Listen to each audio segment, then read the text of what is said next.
வணக்கம். நம்மளோட சிறகடிக்க ஆசை சிறல. வரக்கூடிய எபிசோட் எந்த மாரி விஷயம் நடக்க போகுது சொல்லி நம்ம இந்த வீடியோல பார்க்கலாம். முத்து கார் ஓட்டிட்டு போயிட்டுருக்காரு வீட்டுக்கு. அந்த நேரத்துல ரோட்ல ஒரே கூட்டமா இருக்கு. என்னடா கூட்டமா இருக்கு அப்படின்னு சொல்லி முத்து இறங்கி போய் பார்க்குறாரு. பார்க்கும்போது அங்க தினேஷ் வந்து கீழே விழுந்து கிடக்குறான். என்னடா இவன் விழுந்து கிடக்குறான் அப்படின்னு சொல்லி யாருமே ஹெல்ப் பண்ண வர மாட்றாங்க. சரி நம்மளே ஹெல்ப் பண்ணுவோம் அப்படின்னு சொல்லி முத்து வந்து கூட்டிட்டு ஹாஸ்பிட்டல்ல போய் அட்மிட் பண்றாங்க. அந்த நேரத்துல முத்து நினைக்கிறாரு, இவன் யாரு என்னன்னே தெரியல. இவனை அடிக்கடி நம்ம பார்த்துட்டே இருக்கோம். இவனுக்கும் நம்மளுக்கும் என்ன சம்மந்தம் தெரியல. வேணும்ட்டே நம்ம கண்ணில் மாட்டுறானா இல்ல வேற ஏதாச்சும் நடக்குதா, இவனை பத்தி நம்ம தெரிஞ்சே ஆகணும் அப்படின்னு சொல்லி முத்து நினைக்கிறாரு. அந்த நேரத்துல மீனா கால் பண்றாங்க. என்னங்க நீங்க போய் ரொம்ப நேரம் ஆச்சு, இன்னும் வீட்லயே காணோம் அப்படின்னு சொல்லி சொல்றாங்க. அப்போ முத்து சொல்றாரு, மீனா இந்த மாதிரி ஆக்சிடென்ட் ஆச்சு மீனா அப்படின்னு சொல்லி சொல்றாங்க. அப்போ மீனா எங்க என்னங்க ஆச்சு உங்களுக்கு அப்படின்னு சொல்லி கேட்கறாங்க. அப்போ முத்து சொல்றாங்க, எனக்கு இல்ல மீனா, பொறுமையா கேளு, ரோட்ல போயிருந்தேன். அப்போ ஒரு ஆள் வந்து அடிபட்டு இருந்தார் மீனா, ஹாஸ்பிட்டல் சேர்க்கலாம்னு சொல்லி கூட்டிட்டு வந்தேன். அவர் ட்ரீட்மெண்ட் பண்ணிட்டு இருக்காங்க.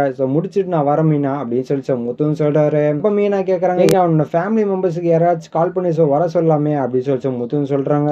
அப்போ முத்து சொல்றாரு, இல்ல மீனா, இவன் அப்பப்போ என் கண்ணில் மாட்டிட்டே இருக்கான். இவன் யாரு, இவன் என்கிட்ட ஏதோ சொல்ல வரான்னு நினைக்கிறேன். ஆனா அப்பப்போ என் கண்ணில் மாட்டிட்டு இருக்கான். யாரு இன்னும் நான் கண்டுபிடிச்சே ஆகணும் அப்படின்னு சொல்லி முத்துன்னு சொல்றாரு. சரின்னு சொல்லி மீனா போனை கட் பண்ணிடுறாங்க. பண்ண உடனே டாக்டர் வராரு. வந்த உடனே முத்து கேட்குறாரு, சார் எப்படி சார் இருக்காரு, அவர் கொஞ்சம் பரவாயில்லையா அப்படின்னு சொல்லி கேட்குறாங்க. அப்போ டாக்டர் சொல்கிறாங்க, பரவாயில்லப்பா, ஒன்றும் பிரச்சனை இல்லை அப்படின்னு சொல்லி கேட்குறாங்க. அப்போ முத்து சொல்கிறாரு, என்ன சார் ஆச்சு, எதுனால அப்படி வந்துச்சு அப்படின்னு சொல்லி கேட்குறாங்க. அப்போ டாக்டர் சொல்கிறாரு, அதெல்லாம் ஒன்றும் இல்லைப்பா, யாரோ போட்டு அடித்த மாதிரி இருக்குப்பா எனக்கு அப்படின்னு சொல்லி சொல்கிறாங்க. அப்போ முத்து கேட்குறாரு, அப்படிங்களா சார், அப்போ நம்ம கொஞ்சம் பார்க்கலாமா, கொஞ்சம் அவருக்கு முழிப்புலாம் வந்துருச்சா அப்படின்னு சொல்லி கேட்குறாங்க.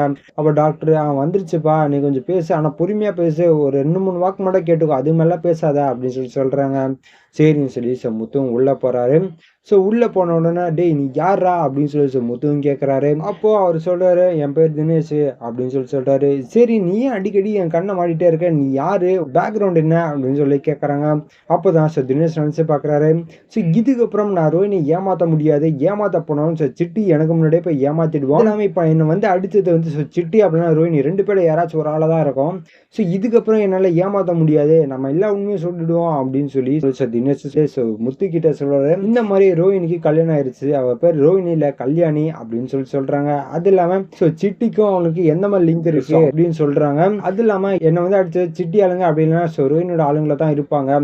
இந்த ஒரு உண்மையை மறைக்க வைக்கிறதுக்காகவே அவங்க 2 பேருமே இப்படி ஒன்று பண்ணிட்டு இருக்காங்க அப்படின்னு சொல்லி தினேஷ் சொல்றாரு. இதெல்லாமே முத்துக்கும் தெரிய வருது. நான் எப்படி நம்புறது நீ சொல்றது அப்படின்னு சொல்லி முத்துவும் கேட்கிறாரு. அப்போ தினேஷ் சொல்றாங்க, சார் இங்க பாருங்க சார், அவனோட பையன் கிட்ட போட்டோ எல்லாம் எடுத்திருக்கேன், நான் போன்ல இருப்பாருங்க, போட்டோ கொஞ்சம் பாருங்க அப்படின்னு சொல்லி அந்த போட்டோவை எடுத்து காமிக்கிறாங்க. இதுக்கப்புறம் எந்த மாதிரி விஷயம் நடக்க போகுது சொல்லி நான் அடுத்த வீடியோல உங்களுக்கு அப்டேட் பண்றேன். இது வரைக்கும் நம்ம சேனல் சப்ஸ்கிரைப் பண்ணி பக்கத்துல பெல் ஐக்கனையும் வச்சுக்கோங்க. நன்றி, வணக்கம்.